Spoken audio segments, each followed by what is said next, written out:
Hello everybody, Razorblade Mango here, and welcome to the video about E3 2018 Microsoft's conference. Oh yeah! Time to look at what the House of Xbox showcased off in their E3 press conference. And I think you can tell by the tone of my voice where I lie as far as, public opinion goes of how well they did. I'm just going to come right out and say it. I loved it. I thought they knocked it out of the fucking park this year. And I'm going to get into why at the very end after I talk about all the games, because fucking hell, there's a lot of games we got to go through. What do they do, like 50 of these fucking games? I'm not going to touch on every single individual little thing in the indie reel or whatever. I'm mainly just going to go through the stuff that, got its own dedicated bit. So, without further ado, I might as well get this shit started. There's a lot to go through. Here we go. They started off with Halo Infinite, which I assume is Halo 6. And to be perfectly honest, I thought that intro was rather weak. And thankfully, it wasn't a sign of things to come. It was just an odd intro because I wasn't 100% sure if this was a new full Halo game or if it was an MMO or what. Like, the subtitle threw me off, and then the really lack of anything substantial threw me off. It was basically just a tech demo for their new engine that they're using for Halo 6 or whatever it's called, Halo Infinite. It's got Master Chief in it, so I assume this is Halo 6 and not a spin-off like Reach or Halo Wars or whatever. So I'm going to assume this is Halo 6, but it was a really confusing introduction. So I not really digging that. That was unfortunate. I think they could have started out with something much stronger. But thankfully it picked up right away after that with Ori and the Will of the Wisps. And I have never played the original Ori and the Blind Forest. I've always wanted to, and it's on Steam, so I will probably have to pick it up. But I fucking loved what they showed off for it. And this was exactly the showcase for Ori that I had been hoping for. It wasn't just another long trailer of nothing. It had actual gameplay in it. It showed off the new mechanics where you get to ride that cute owl friend that Ori has now, which looks so fucking adorable. I don't know what's more adorable, that or the Yarny people. I think this might be more adorable because owls are adorable.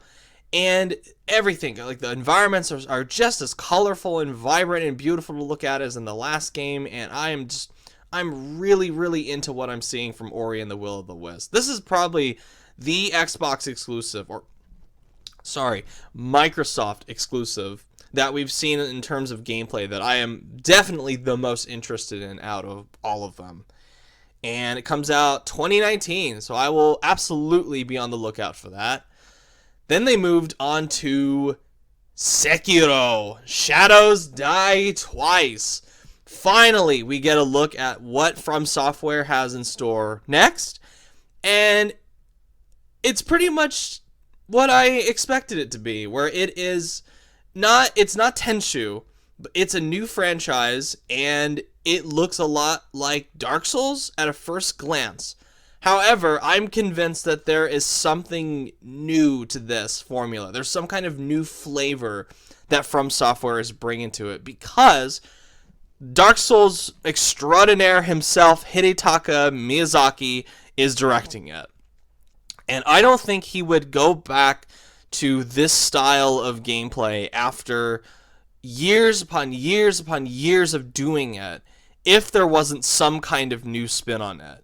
But it basically looks like a cross between Ninja Gaiden and Bloodborne.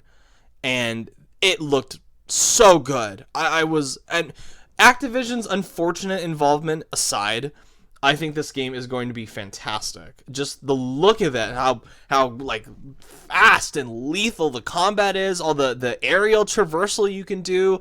The bosses look fucking crazy. You have that giant ass snake. You have that one giant that has the chains on that just throws the main character off the fucking hill like nothing. You have the guy with the long sword that's poison. Oh man, I can't wait. I can't wait for Shadows Die Twice or Sekiro. I keep forgetting the name of this game. I keep wanting to just call it Shadows Die Twice, but it's Sekiro. So even with Neo out and about, and that being a kick-ass game, I'm totally down for more Ninja Dark Souls. I'm down, especially from the original creators themselves, the guys that started it all. So I'm really looking forward to this. This was a clear highlight for me. Then they moved on to one of the surprises, which was Fallout 76. I thought this bit of the conference could have been trimmed out because Todd Howard likes to overstay his welcome sometimes, which I will get to that in another video. But I felt like this could have been cut out because they didn't really show any meaty gameplay. They saved that for the Bethesda conference, but I mean, it was a nice tone trailer, I guess. I just don't think it needed to be there here because they showed it again during Bethesda's conference, so I just didn't think it needed to be there. Then they moved on to something really interesting, which was called The Awesome Adventures of Captain Spirit. This is a free prequel demo for the upcoming Life is Strange 2, and thank God Dontnod are involved. I don't want anyone else other than Dontnod touching this franchise. After the abysmal Before the Storm, I'm so down for more Dontnod Life is Strange. I'm a fan of the series when Dontnod is involved. And this actually looks really different. You don't have any time travel powers. It doesn't seem to have a really overtly fantastical science fiction element to it. It all feels like, unless the kid can travel to new dimensions when he's playing with his action figures and shit, I think this is all in the kid's imagination, and it's focused on a boy this time. And it seems to be, it's him dealing with his relationship with his dad after their mom has died. So I'm really, really excited to try this out. It comes out June 26th or 28th, I believe. I think it's 26th. So I want this. I want Life is Strange 2. And I thought this was Life is Strange 2, like the full game, but this is just a free, I gotta stress that, free prequel demo. And it's coming out Xbox One, PS4, and Steam. So I'll absolutely be picking it up on Steam. Then they moved on to Crackdown 3, which, I mean, we've seen this fucking game way too many times at these conferences at this point. And I still don't think they really blew me away or sold me on this game, but it was nice to see Terry Crews as the main character yelling badass shit while he blows things up. And that's okay. Like, that was okay in my book. We need to see a lot more gameplay. I'm telling you guys, we need to see meaty fucking gameplay at this point. It's been in the works for 4 or 5 years now, and I don't even know what... I don't know what the minute-to-minute gameplay is. What is the minute-to-minute gameplay? Please, Microsoft, you need to show us that. But it had Terry Crews yelling badass shit while he blew things up, so it gets a slight pass this year. And they announced that it's coming out. Yes, it's been delayed. It's coming out in February 2019.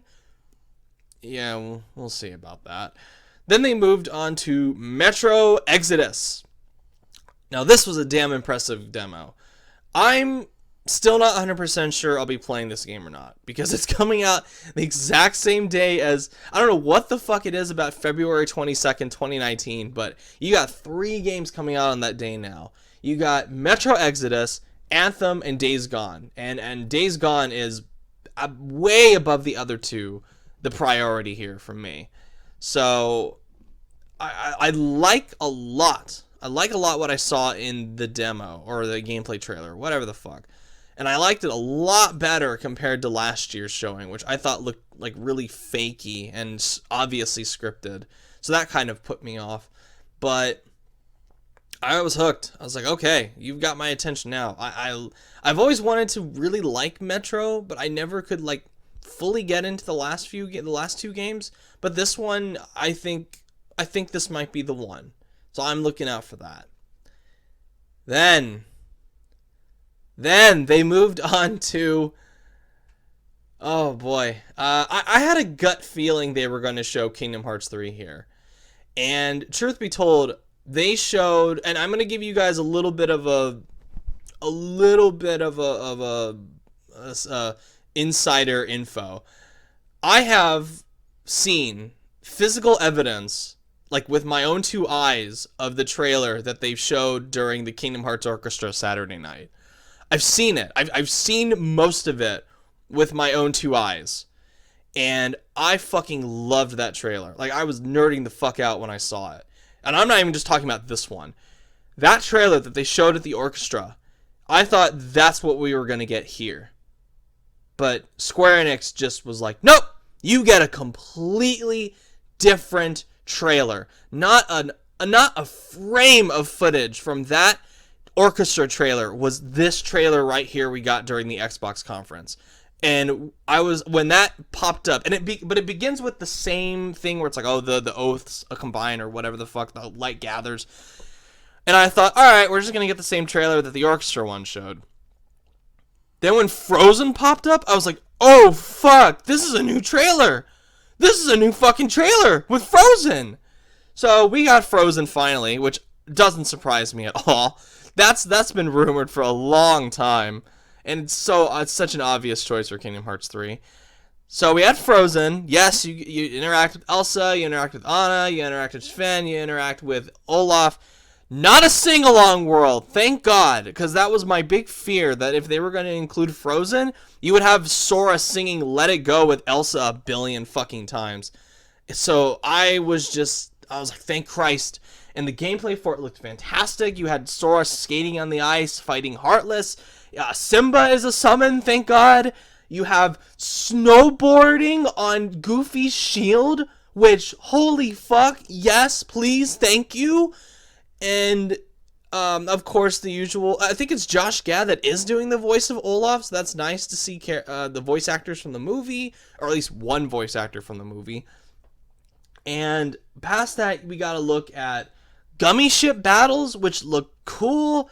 We saw the return of Larxene from Chain of Memories, which we saw Marluxia, and Larxene makes sense. And the killer at the end, a fucked up twist at the end of this trailer that made me and my friends go, no, what the fuck? Aqua's a bad guy. Aqua has been possessed by Anthem. By Xehanort. I don't know why I said Anthem, but by Xehanort. No.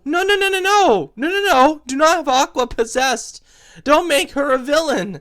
And the fucked up thing that one of my friends and subscribers said to me is, now that Xehanort is in control of Aqua, he knows where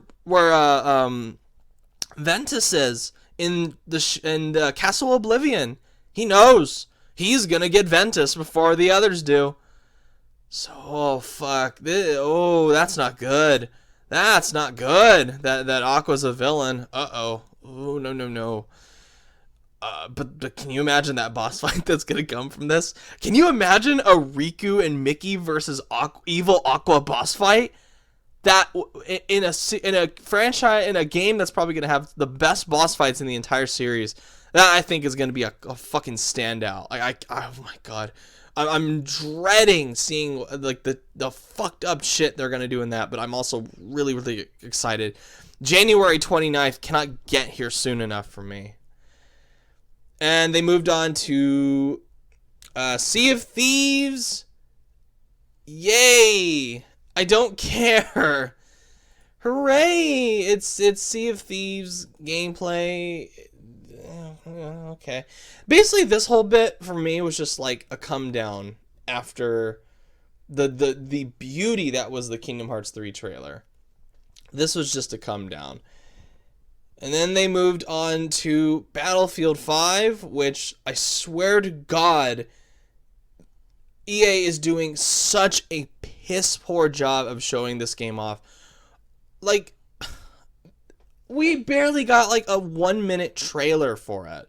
Barely anything. I was like, what the fuck? No, what? Why are you cutting away from all this stuff? That doesn't make any sense, EA. What the fuck? So they're doing a shit job of doing this. I swear, EA, you are so fucking stupid. Not even fucking funny. Then they moved on to Forza Horizon 4. I honestly wasn't paying much attention to the gameplay because as soon as I heard the Cars engine and the Forza, I was like, all right, I'm watching the Kingdom Hearts 3 trailer again. I need to fully process what I've just seen. So there's that. We Happy Few. I'm not 100% sold on the gameplay of We Happy Few, but I really like the atmosphere they're going for with the, BioShock, Stepford Wives, all that stuff. It's just, I really hope the game turns out to be better than I'm thinking it's going to be, but I don't know. We'll see. They talked about PUBG for a minute. Fortnite's better. Goodbye. Tales of Vesperia. I'm not gonna play it. Don't really care about the Tales of series, but at least Xbox is bringing the Japanese stuff to their conference, so that's nice. Then we got a overly long demo of The Division 2, which was absolutely ruined by the fact that they were using that shitty fake mic banter again. Can somebody please make it illegal to have that in trailers and demos? They're awful. They're so cringy. They're not at all what gamers sound like. And they provide this like super dishonest representation of what the actual game is going to be like. Like I said with Anthem, it creates this dynamism that isn't going to be there. Just stop. Stop it, Ubisoft. Stop it. As for the game itself, I could not have cared less. I thought the first Division was boring as shit, and I'm sick to death of these looter shooters. After fucking Destiny 2, Division, Anthem, now this, it's just, no, I'm tired. I'm tired of it. Then they moved on to Shadow of the Tomb Raider, which,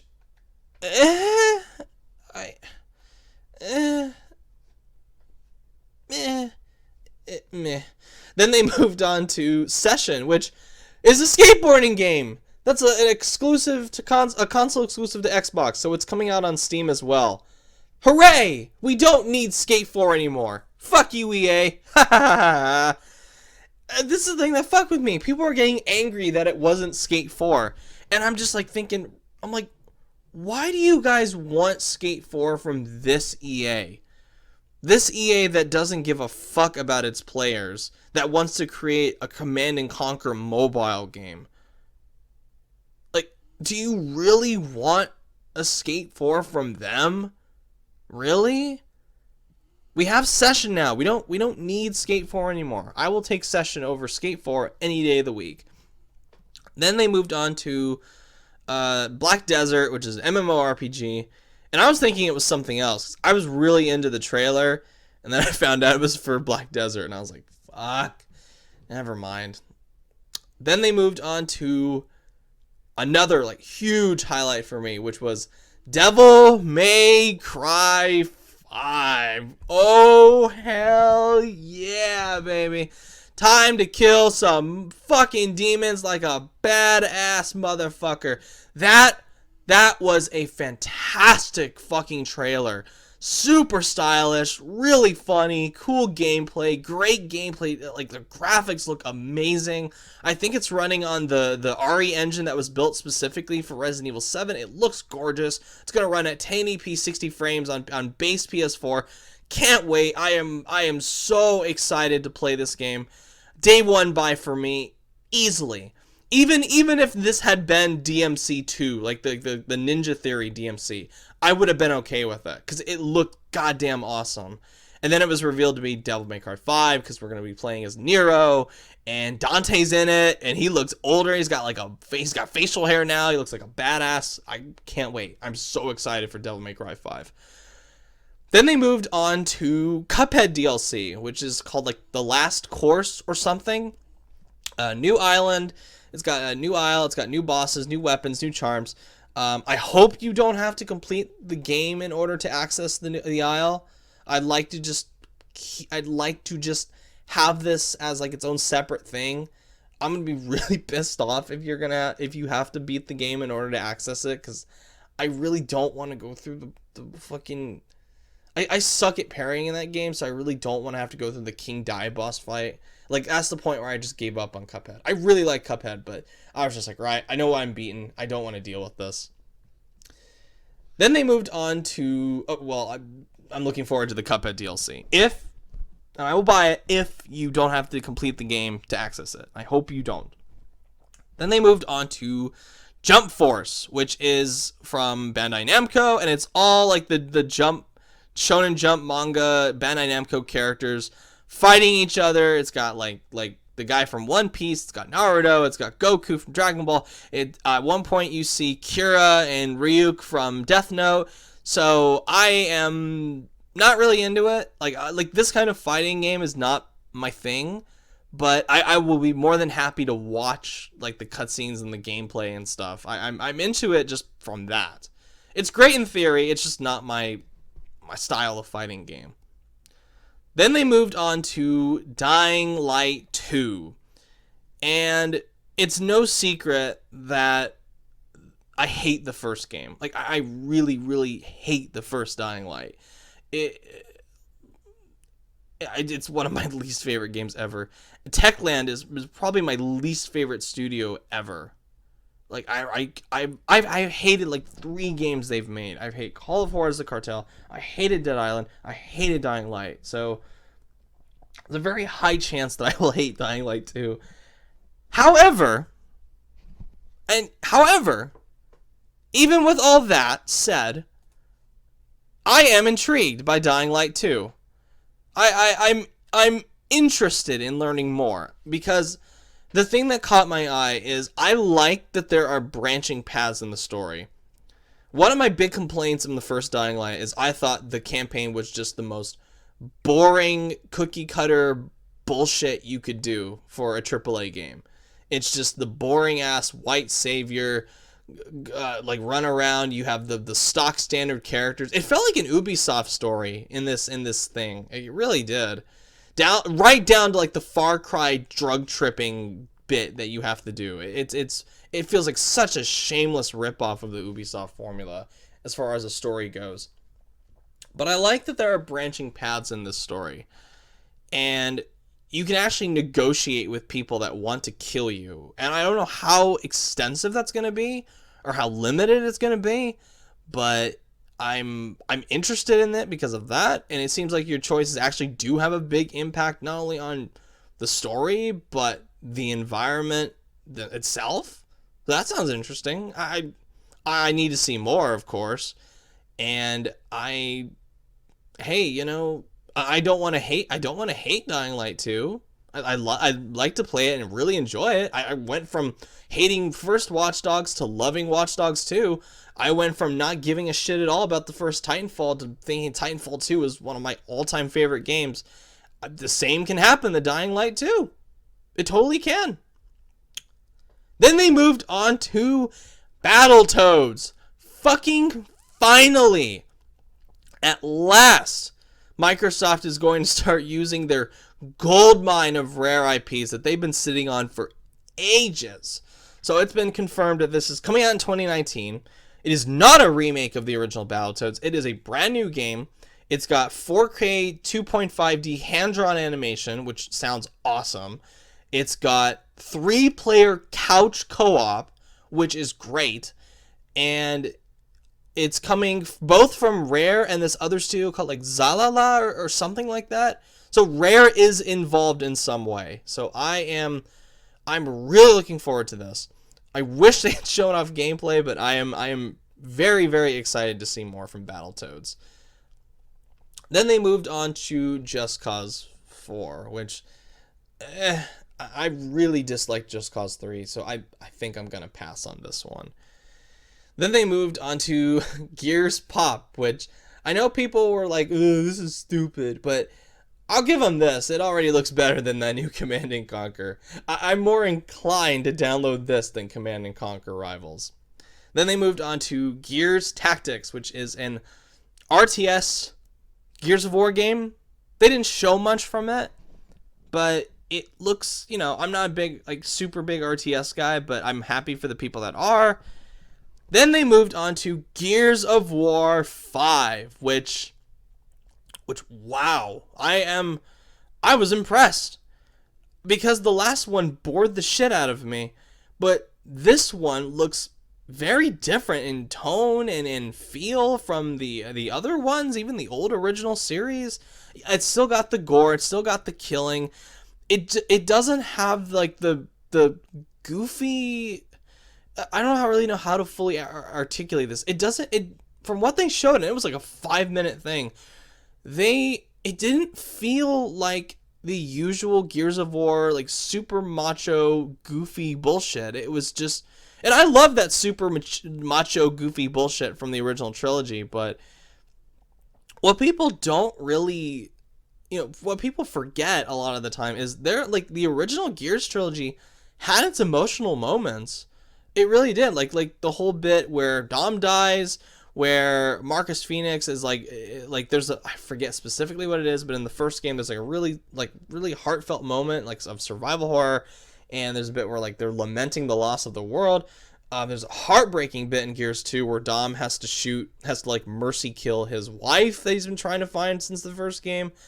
And I felt like it had more of an adventure vibe to it, like God of War almost, the new one. And the cutscene that was shown really brought this punch, the storytelling that I haven't seen since the days that Epic were involved with this, and I was impressed. I like that. Whatever her name is Laura Bailey's character is in charge now. I like that Marcus Phoenix is still around. I like that it's got a very diverse looking ecosystem to what you're going to be traveling through. We saw a snow level, we saw a jungle level, we saw the usual, metal rock levels from Gears of War. It just looks the same kind of in terms of gameplay, but feel and tone, it looks different, and I'm into seeing more. I really am, and I hope this is Microsoft's first effort into really bringing some punch back to their franchises, their big two, Halo and Gears. Even though Halo 6 did not impress me, I think this one did. I was way more into Gears of War 5 than I expected to be. And finally, the grand finale. At long last, we get CD Projekt Red's Cyberpunk 2077. No gameplay. However, I love the fucking look of this thing. I love it. I'm dying to see more. I love its energy. I love that it's got this, it's in the name Cyberpunk. But I was really, really surprised by how punk-ish, the coloring and the tone it all looked compared to that reveal trailer ages ago where it's very moody and dark and serious and bloody. And then this one just looks more goofy, has a sense of humor. It's got weird shit to it. You have that one part where the guy is getting shot in the face and he's just taking it. You have the one part where the model is applying eyeliner to herself and she her entire lower half of her face is missing, and she's a cyborg. It looks so cool. I so cannot wait for CD Projekt Red to show more. I need more, please, please, please, CD Projekt Red, show more. So that was an excellent finale. And that concluded Microsoft's E3 presentation. And again, I'm going to come right out and say it. I fucking loved it. I loved it because I came into this conference with very low expectations. And they shattered them before the show had even reached the halfway point. To me, this felt like a Sony conference almost. It really did. Where Sony has like nailed this pacing of going like, hey, boom, boom, boom, boom, boom, game, boom, boom, boom, boom, boom, done, out. And even though this one was like 2 hours long and just as long as the one from last year, this felt half the length. Because I was so into everything I was seeing, and it was just, the pacing was incredible. It was like the same as Sony. It was just game, done, walk out. And I loved that. I appreciate that. I don't need chit chat. I don't need long explanations. I just need game. Let the games speak for themselves. And I'm so happy that Microsoft took that approach for their conference. It was a damn entertaining press conference. Even taking out things like Kingdom Hearts 3 and Cyberpunk, it was fantastic. You still had things like Devil May Cry 5. You had Ori and the Will of the Wisps. You had Cuphead DLC. You had Metro Exodus, which looked good. You had the Awesome Adventures of Captain Spirit. You had Sekiro. You had Gears of War 5. You had Battletoads. You had stuff to show. And I was like so happy that they showed it. And it was just one right after the other. And I just, at one point, I just tweeted out, if they show Conker and Banjo at this point, my heart's gonna fucking stop. And they showed a rare IP. It wasn't the one I expected at all, but I'm happy that they're doing Battletoads. It's about fucking time. And addressing the elephant in the room. Yes, this conference did not make me want to run out and buy an Xbox. If that's your metric for evaluating these conferences, then that's where you and I differ. Because the most important thing for me out of these conferences, as somebody who, when we are like knee deep into this generation, when it's almost coming to an end, and I've had my PS4 for years, I have a gaming PC, I have a Switch, I just want to see great looking games that I can get on my stuff. And I think Microsoft blew it out of the fucking water. They blew the roof off in terms of that. And did they show a bunch of amazing looking first party games? No. They showed Gears of War 5, which had gameplay, Forza Horizon 4, which looked okay, Ori and the Will of the Wisps, which looks great, Crackdown 3. So that's about like 3 like from Microsoft Studios that they showed that had actual gameplay, or 4, sorry. And my friends, like debating this with friends, they're like, well, I don't watch these for the third party stuff. I watch these for, first party. Fair enough, but I think this conference, they were going for the tactic of planting the seed for the future, whether it was down to already announcing that they're in development of the new consoles, to acquiring new studios. They've already talked about like 5 different studios that they're acquiring. They already opened up a new one called The Initiative, and it's run by Daryl Gallagher, who was the former head of Crystal Dynamics. And it's going to be in Santa Monica. It's Santa Monica, near like Naughty Dog and then Activision, some of like the big studios. Then they announced that they had acquired Compulsion Games, who are the makers of We Happy Few. They announced that they acquired Playground Games, who are the makers behind Forza Horizon. And to be honest, I thought they had already owned Playground, but I guess not. And it's been rumored for a long time that they're working on the next Fable game. And Phil Spencer kind of hinted towards that, but didn't show anything of it. So I'm definitely going to assume, just with that acknowledgement, that they are doing the next Fable game. They acquired Undead Labs, who are the makers of State of Decay. Not really crazy about that, but all right, I see the effort. The one that stood out to me out of all of them was them acquiring Ninja Theory. And I have very mixed feelings about that specific one. On one hand, I am happy that Xbox has acquired an extremely talented studio that is great at making single-player games. Hellblade was awesome, and I can't wait to see what they can pull off with an even higher budget from Microsoft. And I if they can get something out like Hellblade again, just wow. With Microsoft's budget, that could be huge. On the other hand, I have concerns that Microsoft is going to toy and tinker and fuck with Ninja Theory even though they are acquiring to bring in new blood to their studios, and they're bringing in single player stuff, it just doesn't. Part of it doesn't sit well with me because Ninja Theory have been beating the drum for being independent. Let's be an indie studio. Let's get out of the corporate system. And then Ninja Theory just fell right back into the corporate structure. So it's just it's disappointing on that front. And I still haven't watched the video where they explained why, but I trust that Ninja Theory made the right decision, because maybe it was a financial reason. Even though Hellblade sold really well, it was just I'll need to watch that video for more information. But I still have mixed feelings on it, and it's kind of like a death blow to more independent AAA games from them, and we're never gonna get games from them again on the PlayStation 4. So that's really disappointing. Just after they had released Hellblade, which and we're still gonna get them on PC because they got to do the whole Xbox Windows 10 thing. So I'm set there. But for people that only have a PlayStation 4, that is a big fucking blow. For people that own a PS4 and loved Hellblade, that's a fucking huge blow. So the seeds of the future are there.